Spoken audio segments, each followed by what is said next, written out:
사랑의 교회 창립 40주년. 제가 1978년도 사랑의 교회가 창립될 때, 그때 어느 교회에서 대학부 전도사를 하고 있었습니다.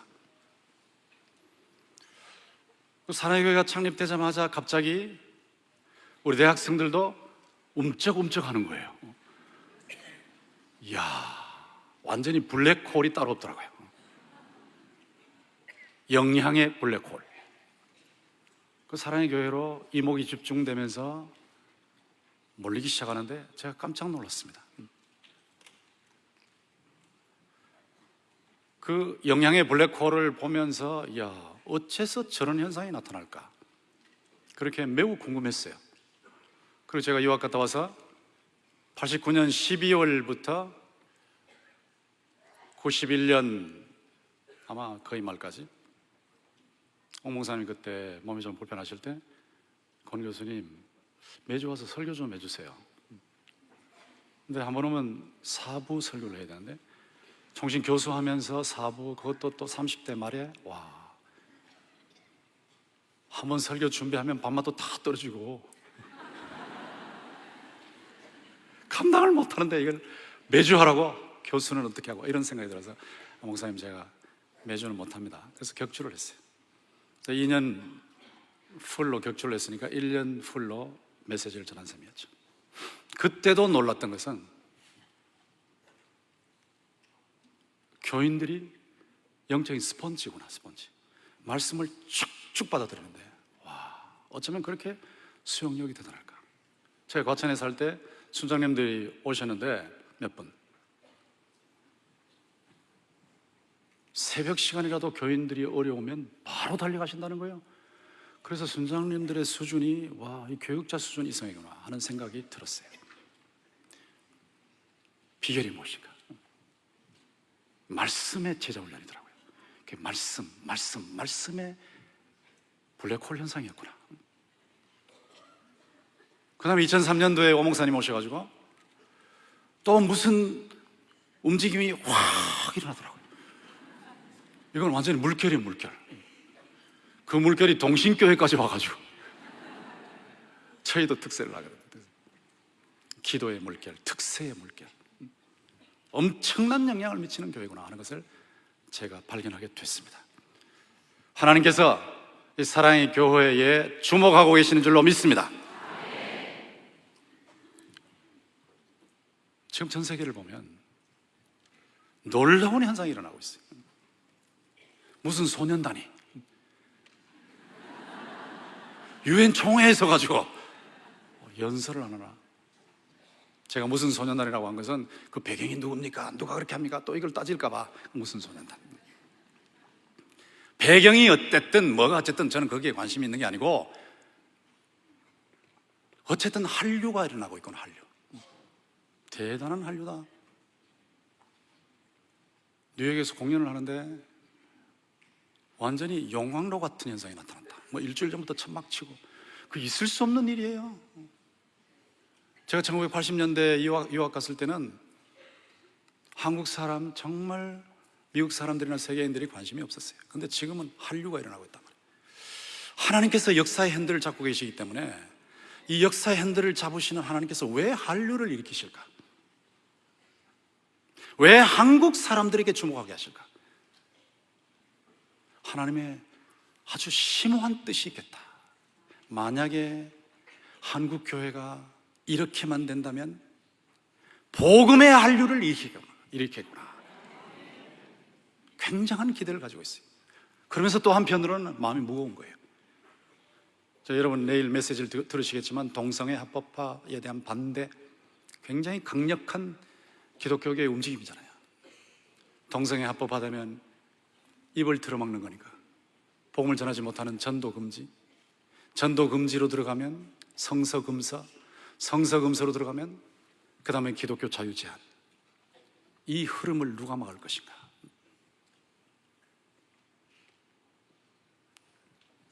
기독교인들이 사일런트 머저리티, 입 다문 다수가 되면 결국 기독교 자유 다 뺏겨버린다. 우리가 사랑으로 복음의 목소리를 내야 할 때가 됐다. 하는 이런 안타까운 생각이 있는 거예요. 교회는 부패한 면이 있고 무능하고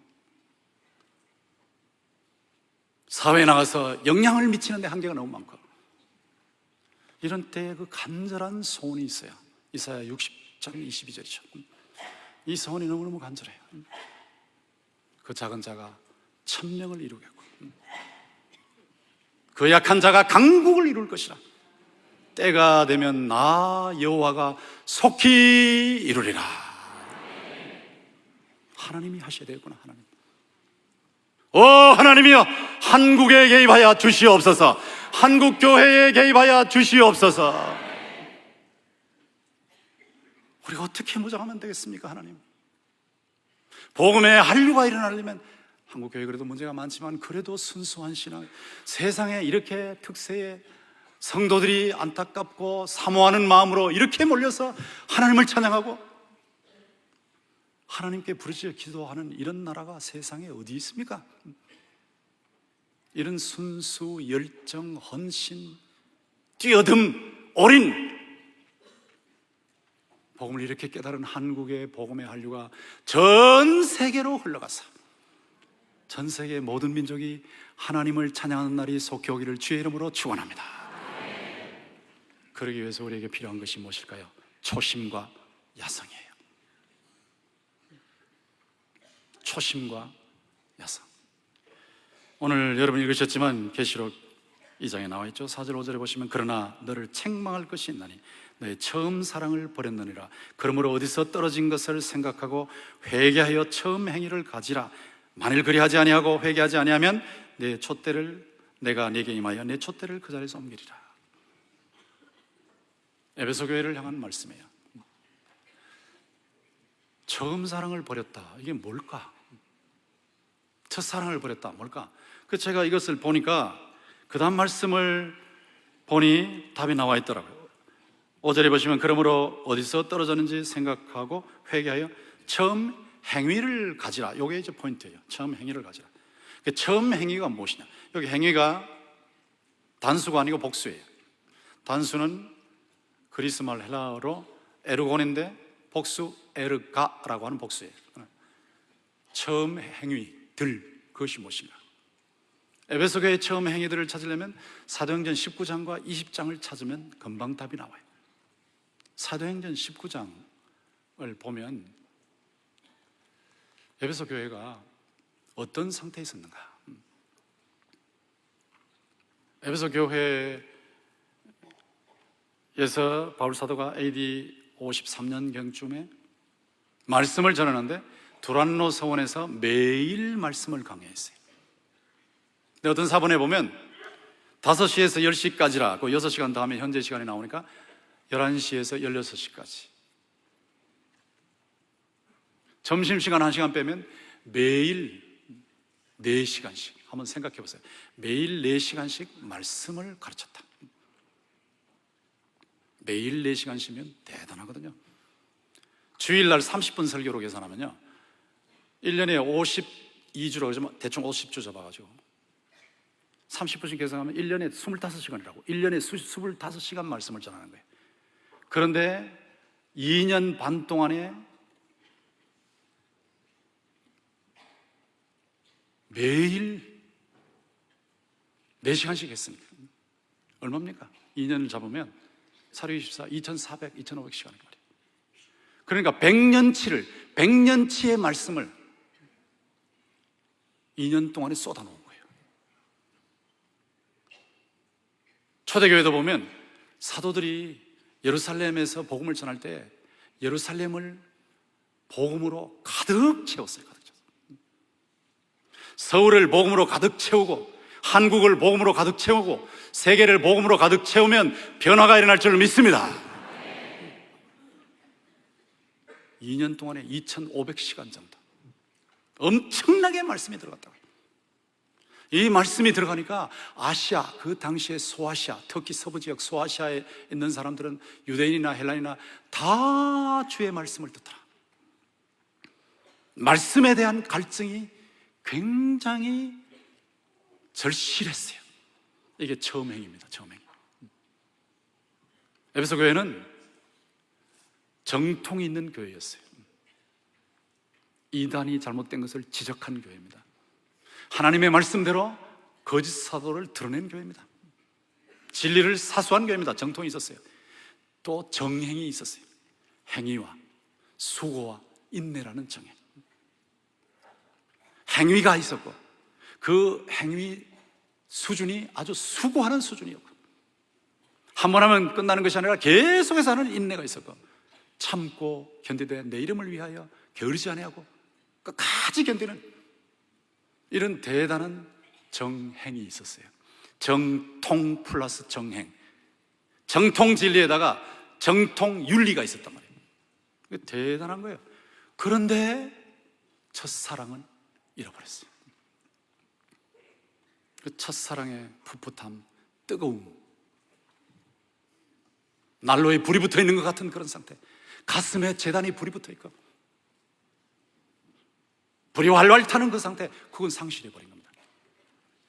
그 상실한 모습을 지적할 때 처음 행위를 지적하시는데, 이 처음 행위 중에 말씀드린 대로 말씀에 대한 사모심이 대단했다. 여러분, 말씀을 들으실 때 어떻게 들으세요? 간절히 사모하는 마음이 있습니까? 설교가 40분이라면 40분이 딱 지나면, 제가 오늘 아마 45분, 50분 이렇게 할 텐데, 딱 지나면 저보고 그만하라고 할 수 없고 시계를 쓰다듬으면서 사인을 보내는,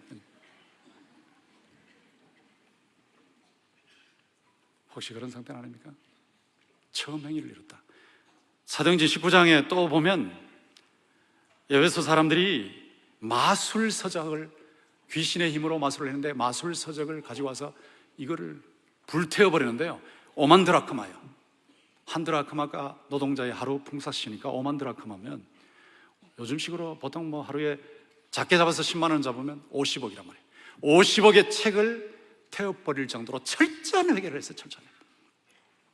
대충 회개하는 게 아니고 자신의 잘못을 인정하고, 지적으로, 감성적으로 아파하고, 의지적으로 청산해버리는, 악한 길에서 떠나버리는 이런 회개를 하는데 50억 정도의 책들을 태워버릴 정도였으니까 대단한 회개죠. 철저한 회개죠. 이게 처음 행위였습니다. 그리고 에베소 교회의 처음 행위를 보면 사도행전 20장에 보면 AD 55년경인데 바울 사도가 장로님들에게 고별 설교를 하고 난 후에 그들과 함께 기도하는데, 부두에서, 인천 부두 생각해 보세요. 바닷가에서 무릎을 꿇고 기도하는 거예요. 목사님과 장로님들이 무릎을 꿇고 기도하는 거예요. 이 기도의 첫 행위가 이것입니다. 간절한 기도, 간절한, 불이 붙어 있는 기도. 이게 처음 행위예요. 그리고 나서는 다시는 얼굴을 보지 못한다는 말을 듣고 나서 목을 어금 맡기고 키스를 하고 울고 배 타는 덕대까지 전송하고, 이 말씀에 대한, 하나님의 말씀에 대한 간절한 사모심이 있고, 위로 올라가는 기도가 쭉쭉 빨려 올라가는 기도의 불길이 있고, 그리고 옆으로 서로 사랑하는데 이 사랑이 넘치는 거예요. 이것이 처음 행위였어요. 이렇게 살아갈 때 에베소 교회가 말씀을 듣고 퍼뜨리고 할 때, 말씀을 듣고 점심 식사를 하려면 회식을 해야 되잖아요. 회식을 하려면 교제가 있었겠죠. 아시아에 있는 모든 사람이 주의 말씀을 들었다면 전도가 있었겠죠. 그리고 그런 일을 하기 위한 봉사가 있었겠죠. 이런 모든 행위들이 살아있는 행위였어요. 살아있는 행위. 이렇게 처음 행위가 난로에 불이 붙어 있는 것처럼, 제단에 불이 붙어 있는 것처럼 이렇게 살아있었는데, 여기에 AD 95년, 요한계시록에 왔을 때는 AD 95년, 40년이 지나고 난 후에 식어버린 거예요. 그래서 정통이 있고 정행이 있는데 가슴에 불은 사라져버렸어요. 난로는 있는데 난로의 불은 사라져버렸어요. 저는 이 말씀을 놓고 우리의 삶이 어떨까, 나는 어떤가 한번 살펴보았어요.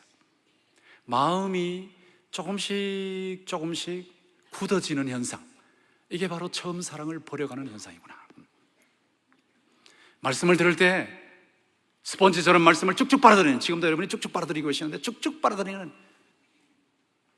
이런 상태에서 말씀을 들으면서 시계나 보고, 말씀을 들으면서 점수나 매기고, 말씀을 들으면서 네오매니아, 새로운 것에 대한 광증, 오늘도 뭐 들어보니까 별소리 없네, 새로운 광증, 새로운 것에 대한 광증. 새로운 것이 아니고 주의 말씀은 항상 살아있는 말씀인 줄 믿습니다. 생명의 말씀, 능력의 말씀, 희망의 말씀, 이 말씀이 영혼의 양식이라 들어오면 살아나는 거거든. 여러분이 말씀을 들으시면서 여러분의 영혼이 살면, 영혼이 잘 된 것 같이 범사가 잘 되고 강건하게 될 줄로 믿습니다. 간단해요, 간단해요. 영이 살면 다 살아요, 다 살아요. 근데 이게 덤덤해진단 말이에요, 덤덤. 설교 들어도 덤덤하고, 여러분 찬양하는 거 보니까 정말 뜨거운데 찬양을 해도 덤덤하고, 기도를 해도 덤덤하고, 옆에 있는 사람이 막 열심히 하는 거 보면 왜 저러지? 그 덤덤한 거거든요. 이 덤덤해지는 것이 첫사랑을 잃는 거예요, 첫사랑. 불을 잃는 거예요. 뜨거움을 잃는 거예요. 순수성을 잃는 거예요. 애절함을 잃는 거예요. 저는 여러분들이 이번 특세를 통해서 첫사랑, 초심을 회복하기를 주의 이름으로 축원합니다. 이 초심을 회복하는 데 있어서 말이죠, 어떻게 하면 되겠는가라고 할 때 해리 리더 3세라고요. 해리 리더 3세라고, 이분이 미국의 교회 80% 이상이 세퇴하고 정치한다. 이걸 어떻게 해결하겠는가, 이제 이런 것을 연구했는데 자기의 교회 38명을 3,000명으로 바꿔놓은 사람이에요. 대단한 변화를 일으킨 사람인데 어떻게 하면 이런 변화가 일어나느냐, 딱 세 가지라, 딱 세 가지. 3R이라 그러는데, Remember, 기억하라, Repent, 회개하라, Redo, 행하라. 이 세 가지 R입니다. 여기 5절에 보시면 그러므로 어디서 떨어졌는지를 생각하고, 이 생각하고가 기억하라입니다. 기억하라, 기억하라, 기억해라, remember, 기억해라. 저는, 오 목사님은 저는 제가 특세에 와서 들으니까 무척산 기도에서 은혜를 많이 받으셨다는데, 저는 도봉산에서 제일기도에서 은혜를 많이 받았어요. 그 기도할 때 청년 시절에 박쥐굴에 들어가서 밤에 바위 굴에 들어가서 기도하는데 찍찍찍찍찍찍 그러는 거예요. 찍찍찍찍찍 그래가지고 이렇게 보니까 귀신들이 왔다 갔다 하는 박쥐들이다, 박쥐들. 저는 기도할 때마다 박쥐굴에서 기도하던 생각을 하는 거예요. 그렇다고 지금 박쥐굴에 들어갈 수도 없고 박쥐굴이 있는 것도 아니야. 대구에서 도봉산 제일기도원까지 늘 갈 수 있는 것도 아니고, 거기 가봐야 또 박쥐굴도 없고. 그러나 박쥐굴에서 기도하던 때를 기억하는 거예요. 기억하라. 제가 부부 사랑이 조금 시길상 부르면 늘 기억하는 것이 있어요. 화면에 다시 띄워놓으시면 양동을 기억하라. 드리아를 다시 떼보세요. 양동을 기억하라. 저 양동이 뭐냐? 바가지냐? 그거 아니고, 제가 집사람하고 교제할 때 집사람이 양동에서 교사하고 있었거든요. 그러니까 늘 마음이 양동에 가 있고,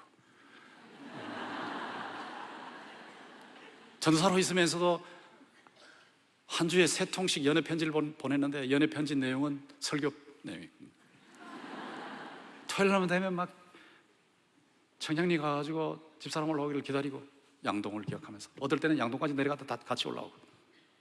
그러니까 제가 이 부부간의 사랑이 식어질 때쯤 되면 양동을 기억하라 이러면 다 해결돼 버려요. 다 해결돼. 어디서 떨어졌는지를 기억해라. 여러분 체험은혜 받을 때, 주님을 실존적으로 만났을 때 여러분의 심령에 부딪혀왔던 그 은혜의 순간을 기억하라는 거예요. 그걸 기억해야 됩니다. 그리고 회개해라. 회개해라. 아주 단호하게 우물우물하지 말고 아주 단호하게 회개해라. 잘못을 인정하고 아파하고 청산하는 이 청산회개 철저하게 해라. 철저하게. 리두, 다시 행하라. 그때의 수준으로 다시 행해라. 말씀을 그렇게 사모하고, 하루에 4시간씩 말씀을 들어도 지루한 줄 모르고, 말씀을 받아 먹으면서 살아났던 그때의 그 행동을 다시 해라. 기도할 때 무릎 꿇고 간절하게 기도했던 그때를 기억해라. 박쥐굴에서 기도했던 그때를 기억해라. 그리고 다시 행동해라. 다시. 이것이 3가지 R이에요. 이 3가지를 하면 살아난다, 이 말, 살아난다. 38명이 3,000명으로 늘어날 때, 이게 다시 약동하면서 부흥할 때 이 현상이란 말이죠. 근데 여러분이 이걸 들으시면 아이고 나도 그렇게 해야지 하는 생각이 있으시겠지만, 이 생각만 가지고는 잘 안 됩니다. 토마스 레이너라고 빌리그램 선교 전도 교회 성장 학교의 창설자인 토마스 레이너가 ABC를 제시했는데, 저 ABC가 뭐냐면, A라는 건 awareness예요. 인식해라, 인식. 내가 이래서는 안 되겠네. 이번에 말씀 들어보니까 내가 초심을 회복해야 되겠네. 내 덤덤해서는 안 되겠네. 가슴 재단에 불이 붙어야 되겠네. 느낀단 말이야. 근데 A만 가지고 되면 다 변해버리죠. 근데 A로는 안 돼요. B까지 가야 됩니다. B는 뭐냐면, 정말 내가 바뀌어야 되겠다. 내가 이 머리로만 생각하는 것이 아니고 말로만 하는 것이 아니라 이번에 근본적으로 변해야 되겠다. 오 주여, 이번 기회에 초심을 회복하게 하여 주시옵소서. 첫사랑을 회복하게 하여 주시옵소서. B가 있어야 돼요. 그 다음 세 번째는 C예요. C. 뭐 있으나 없으나, 첫사랑이 있으나 없으나 지금도 뭐 잘 살고 있는데 뭐 무슨 문제야, 이게 아니고 촛대를 옮기겠다고 하셨으니까 촛대. 촛대를 옮긴다가 뭡니까? 교회를 옮긴다, 뭐 그런 뜻보다는 빛을 발하는 영향력이 사라진다는, 영향력. 빛 없는 광채가 된다는 말이야. 심각한 문제거든요. 그러니까 위기감, 이러다가 큰일 난다. 위기감을 가지라는 거예요. 제가 운동해야 된다는 위기감을 가지게 된 건 언제냐면 50견을 앓을 때였어요.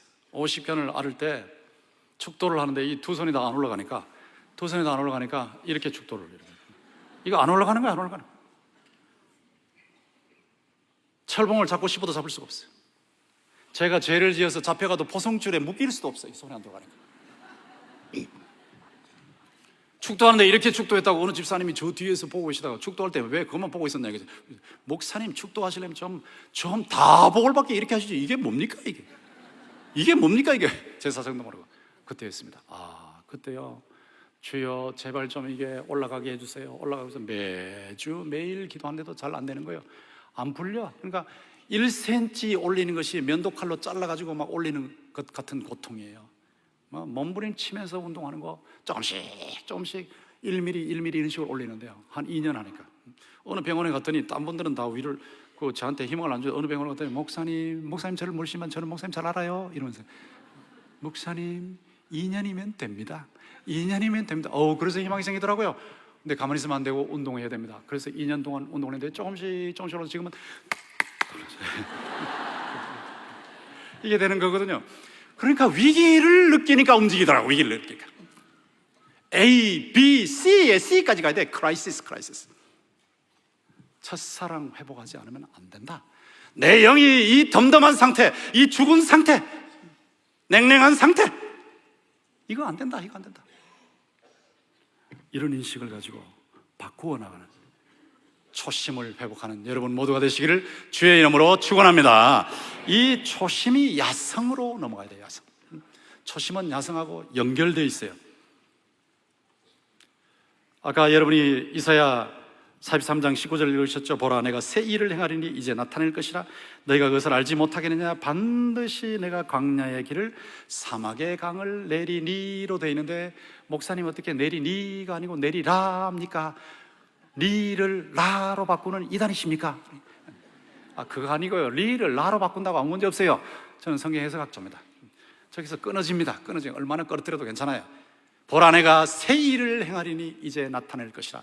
너희가 그것을 알지 못하겠느냐? 반드시 내가 광야의 길을 사막의 강을 내리라. 여러분이 초심을 회복하시면, 주님과의 관계, 첫사랑의 관계를 회복하시면, 저 말씀이 여러분 심령 속에 다가오기 시작해요. 이사야 43장 저 말씀이 무엇입니까? 이스라엘 백성들이 바벨론의 포로로 사로잡혀가서 70년 동안 포로 생활을 하지만 하나님께서 마침내 그들을 본토로 돌아오게 하신다는 말씀이에요. 회복의 말씀, 귀환의 말씀, 다시 살리시는 말씀이에요. 보라, 내가 새 일을 행하리니, 하나님이 하신단 말이에요. 이제 나타낼 것이라. 새 일을 행한다고 하시면 되는데 또 이제 나타낼 것이라 반복하셨죠? 너희가 그것을 알지 못하겠냐 또 반복하셨죠? 반드시라고 강조하시고 계시죠? 내가 광야의 길을, 또 반복이에요. 사막에 강을 내리라. 몇 중 반복을 통해서 하나님께서 새 일을 일으키신다는 믿음의 용량을 키워나가시는 작업을 하시는 겁니다. 하나님이 하신다. 하나님이 하신다. 하나님이 하신다. 하나님이 하신다. 이 믿음의 용량이에요. 여러분이 주님과의 첫사랑의 관계에 초심을 회복하시면 광야의 길을 내시고 사막의 강을 내시는 하나님의 야성에 접속되어서 하나님의 영광을 위해서 야성적인 사역자로 변하는 거예요. 제가 말씀드리는 야성은 야수성이 아닙니다. 늘 깔아대는 야당성이 아닙니다. 자기 영광을 위해서 세계를 뒤집어 엎겠다고 하는 야망이 아닙니다. 야욕이 아닙니다.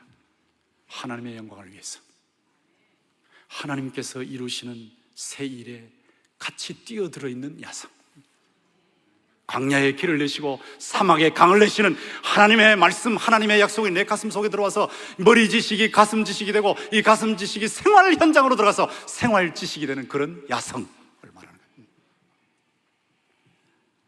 이 야성은 예수 그리스도와 접속된 상태에서 일어나는 거예요. 초심에서 오는 거예요. 저는 요한복음 15장을 정말로 좋아해요. 요한복음 15장 말씀 여러분 잘 아시죠? 14장, 15장, 16장이 성령장이에요. 예수님의 성령론이 요한복음 14장, 15장, 16장에 기록되어 있어요. 그런데 그 예수님의 원본 성령론 부분, 요한복음 14장, 15장, 16장 그 말씀의 중심에 15장이 있어요. 성령 충만한 비결을 말씀하시는 내용이에요. 그런데 그 내용을 보면 포도나무 가지가 포도나무에 붙어 있으면 많은 열매를 맺는다는 말씀이죠. 저와 여러분은 포도나무 가지이기 때문에 포도나무이신 예수님에게 늘 붙어 있으면 예수님의 생명의 수액이 여러분 속에 들어올 줄로 믿습니다. 예수의 생명의 수액이 성령을 통해서, 말씀을 통해서 여러분 속에 들어오는 거예요. 우리가 스스로 무슨 대단한 광야의 길을 내고 사막의 강을 내고 이걸 하는 거 아닙니다. 하나님께서 하시는데, 하나님께서 하실 때 성령을 통해서 예수의 생명의 수액이 여러분에게 들어가게 하셔서 그 생명의 수액이 여러분 속에서 막 움직이게 하시는 거예요. 주님을 생각만 해도 눈물이 뚝뚝 떨어질 정도로 감격스럽고, 찬양을 부를 때 주님을 높이는 것이 너무너무 좋고, 예수의 이름으로 기도하는 것이 쭉쭉 빨리 올라가고, 말씀을 들을 때 말씀이 가슴에 막 와서 닿고, 말씀대로 살지 않는 사람들을 보면 다윗처럼 눈물이 강물처럼 흐르고, 이게 주님의 생명의 수액이 들어오는 겁니다. 주님의 생명의 수액이 들어와서 내 속에 움직이는 모습이에요.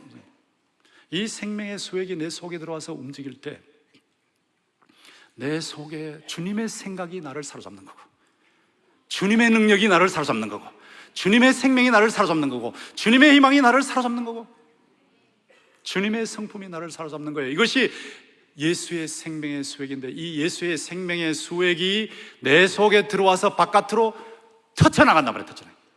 바깥으로 분출 탁 터져나가는 거예요. 이때 열매가 나타나는 겁니다. 너희가 내 안에 거하고 내 말이 너희 안에 거하면 무엇이든지 원하는 대로 구하라. 그리하면 이루리라. 너희가 열매를 많이 맺으면 내 아버지께서 영광을 받으실 것이요 너희는 내 제자가 되리라. 내가 이것을 너희에게 이루면 내 기쁨이 너희 안에 있어 너희 기쁨을 충만하게 하려 함이라. 주님과 접속되어 있으면, 포도나무 가지가 포도나무에 붙어있는 것처럼 주님과 매 순간 접속되어 있으면 주님의 생명의 수액이 여러분 속으로 들어와야 그 생명의 수액이 바깥으로 나타나요. 가정으로 나타나고, 일터에서 나타나고, 사회에서 나타나고, 직장에서 나타나고, 이 서초구에서 나타나고, 서울에서 나타나고, 대한민국 전체에서 나타나고, 세계로 확산되어 나가는 겁니다. 이 예수의 생명의 수액이 약동하고 분출하는 것, 이게 야성입니다. 야성. 요한계시록 3장 18절의 말씀이 있죠. 내가 너를 구원하노니 내게서 불로 연단한 금을 사사. 내게서, 예수님에게서, 희망은 다른 데 없어요. 주 예수 그리스도에게만 있습니다. 예수 그리스도에게만 희망이 있는 줄 믿습니다. 내게서 이 특세를 통해서 주님에게서 사시면 돼요. 불로 연단하는 그 믿음이죠. 믿음, 재련된 믿음, 불순물이 빠져나가는 믿음, 용광로를 통과해서 불순물이 빠져나간 순수한 믿음. 이 순수한 믿음이 있으면 이 믿음을 가지고 광야에 길을 내시고 사막에 강을 내시는 하나님의 일을 감당할 수 있는 사람이 되면 믿습니다. 연단은 내게서, 불로 연단은 금을 사서 또 화면에 띄워놓으시고요. 그 다음에는 흰옷을 사서 입어 벌거벗은 수치를 보이지 않게 하고, 저게 깨끗한 윤리입니다. 깨끗한 윤리. 우리는 더러운 사람들이고 부정한 사람들이지만 주님의 의로 새 옷을, 흰 옷을 입혀주셨으니까 칭의의 새 옷을 입었어요. 참 감사한 일이죠. 주님께서 우리 죄 때문에 십자가에서 피 흘려 죽으시고 제3일에 부활하셔서 우리의 모든 죄는 다 용서해 주시고 주님의 의의 옷을 입혀주셨는데, 이것이 흰옷이에요. 그런데 그 칭의의 흰옷만이 아니고 점점 주님을 닮아가는 성화의 흰옷, 삶의 현장에서 매일 매 순간 주님을 닮아가는 성화의 흰옷, 이건 상대적입니다. 어떤 신자는 다른 신자보다 상대적으로 더 깨끗하게 살아요. 더 의롭게 살아요. 불신자들보다 다르게 상대적으로 의롭게 살아요. 그런 상대적인 의까지 포함해서 흰옷을 사서 입어 벌거벗은 수치를 보지 않게 하고, 그러니까 재련된 믿음, 깨끗한 윤리, 그 다음에 안약을 사서 눈에 발라 보게 하라. 눈이 침침한 거 아니고, 눈이 흐릿한 게 아니고, 주님이 주신 안약을 사서 눈에 발라서 치료를 받고 나면 보이는 거예요. 보이는 거예요. 내가 보이고, 가정이 보이고, 불신 가족과 친척과 친구와 이웃이 보이고, 태신자가 보이고, 보이는 거예요. 전 세계가 보이는 거예요. 이게 안약입니다. 안약. 이게 비전이에요. 비전. 여러분 속에 재련된 믿음을 주님으로부터 사셔서 심령 속에 믿음의 불이 끓어오르기를 주님의 이름으로 축원합니다. 여러분 속에 그 믿음의 용량이 커지기를 주의 이름으로 축원합니다. 그리고 여러분의 삶이 점점 더 거룩해지기를 주의 이름으로 축원합니다.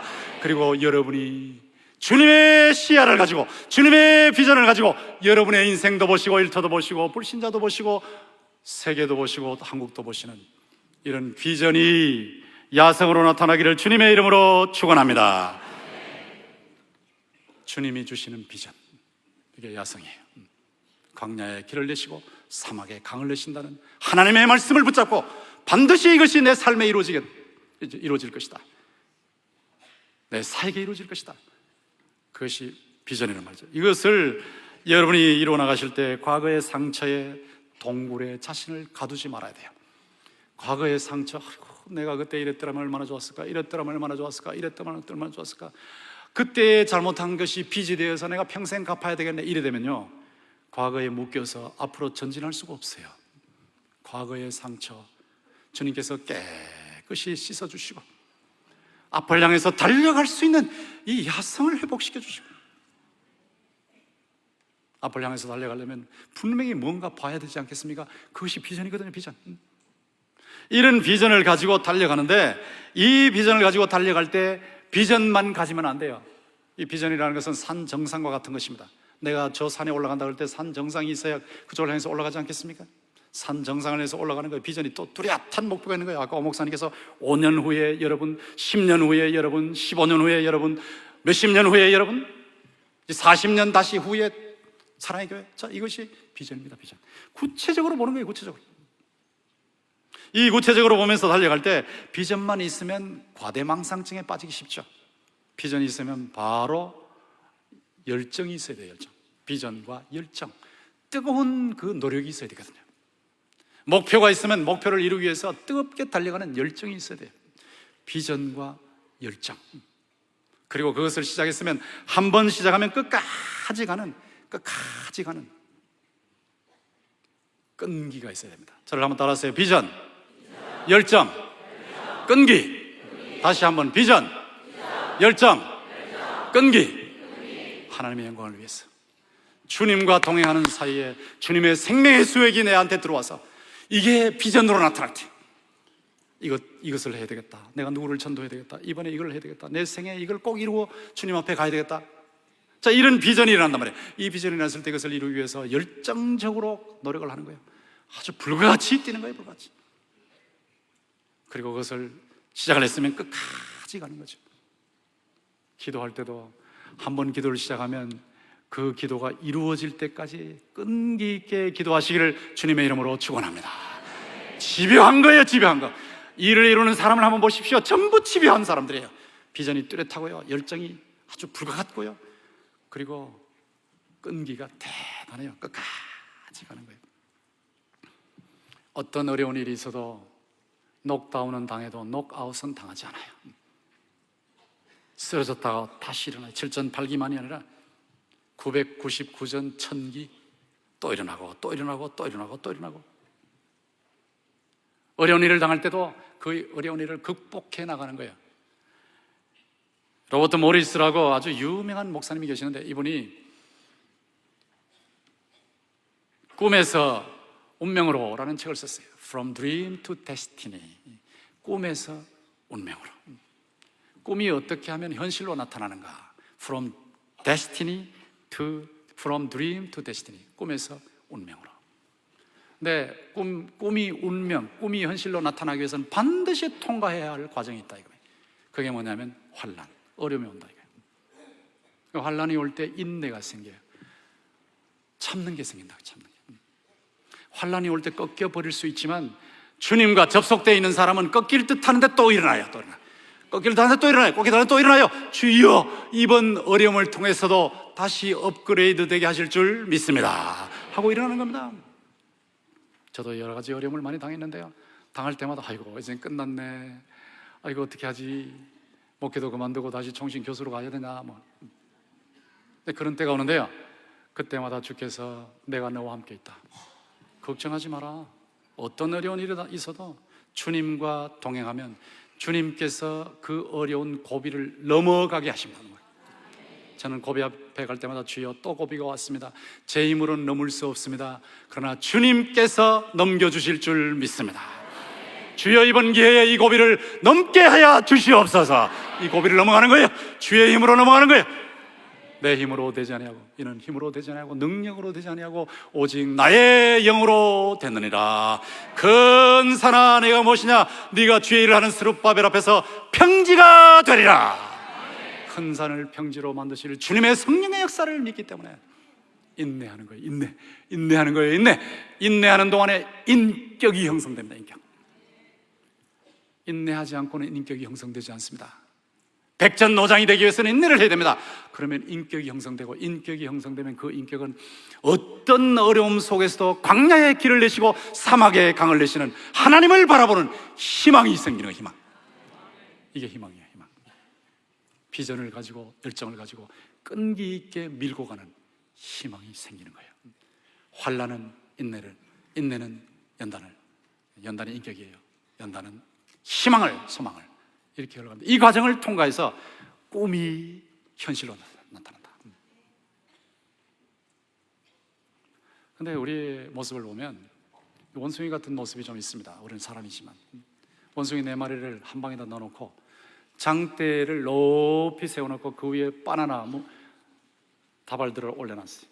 그러니까 원숭이들이 바나나를 먹으려고 막 장대로 올라가는 거예요. 올라가면 이제 다 올라가서 바나나를 잡을 때쯤 되면 찬물이 팍 쏟아져요. 그래서 찬물 세례를 받아요. 그럼 밑으로 뚝 떨어져 버려요. 또 올라가는데요, 올라가서 잡을 만하면 찬물 세례가 또 있어요. 또 뚝 떨어져 버려요.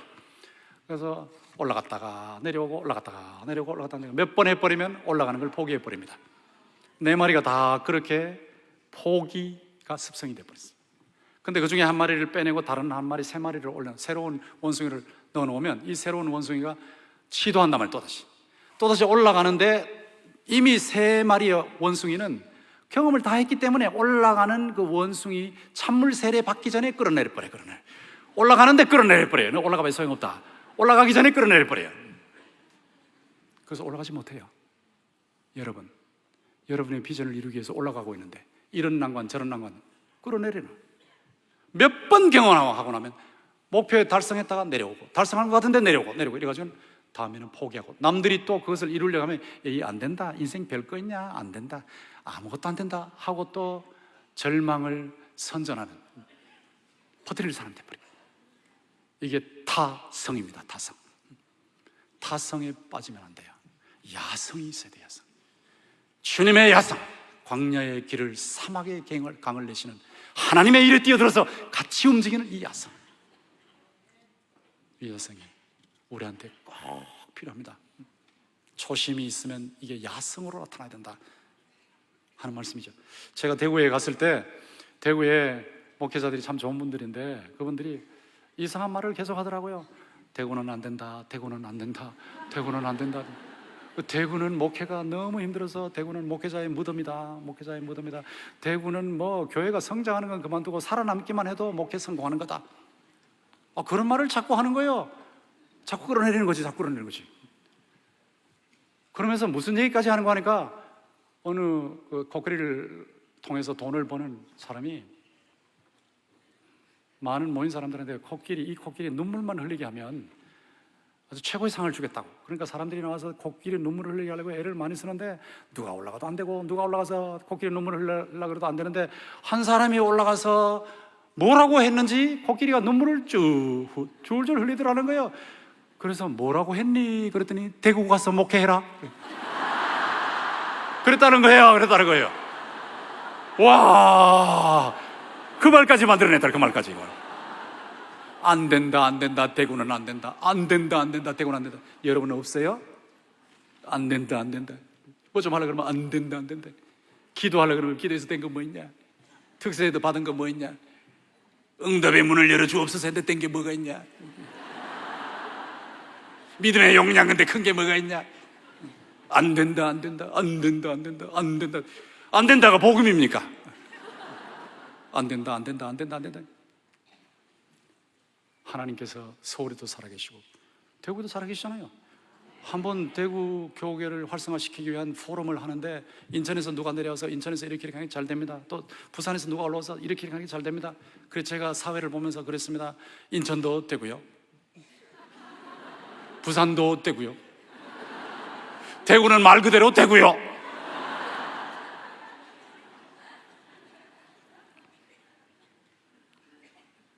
대구도 되고요, 서울도 되고요. 여러분의 인생에도 광야의 길을 내시고 사막의 강을 내시는 하나님의 일이 나타날 줄 믿습니다. 내가 새 일을 행하리. 여러분 이 말씀 붙잡으셔야 돼요. 이사야 43장 19절을 붙잡고 기도하셔야 돼요. 내가 새 일을 행하리니 이제 나타낼 것이라. 너희 것을 알지 못하느냐? 반드시 내가 광야의 길을 사막의 강을 내리라. 내 삶이 광야 같아, 내 삶이 사막 같아. 도무지 길이 안 보여, 도무지 생수의 강이 안 보여. 그러나 광야의 길을 내시고 사막의 강을 내시는 하나님이 새 일을 이루시기 때문에 너희가 그것을 알지 못하겠느냐? 반드시 내가 광야의 길을 사막의 강을 내리라고 하나님이 말씀하셨기 때문에 내 이 삶 속에 하나님께서 반드시 새 일을 이루실 줄 믿습니다. 이게 야성입니다. 야성, 믿음의 야성, 영광의 하나님을 보는 믿음의 야성, 하나님의 새 일을 보고 그것을 열정적으로 추구하면서 이루어가는, 끈기로 이루어가는 그런 야성이에요. 야성.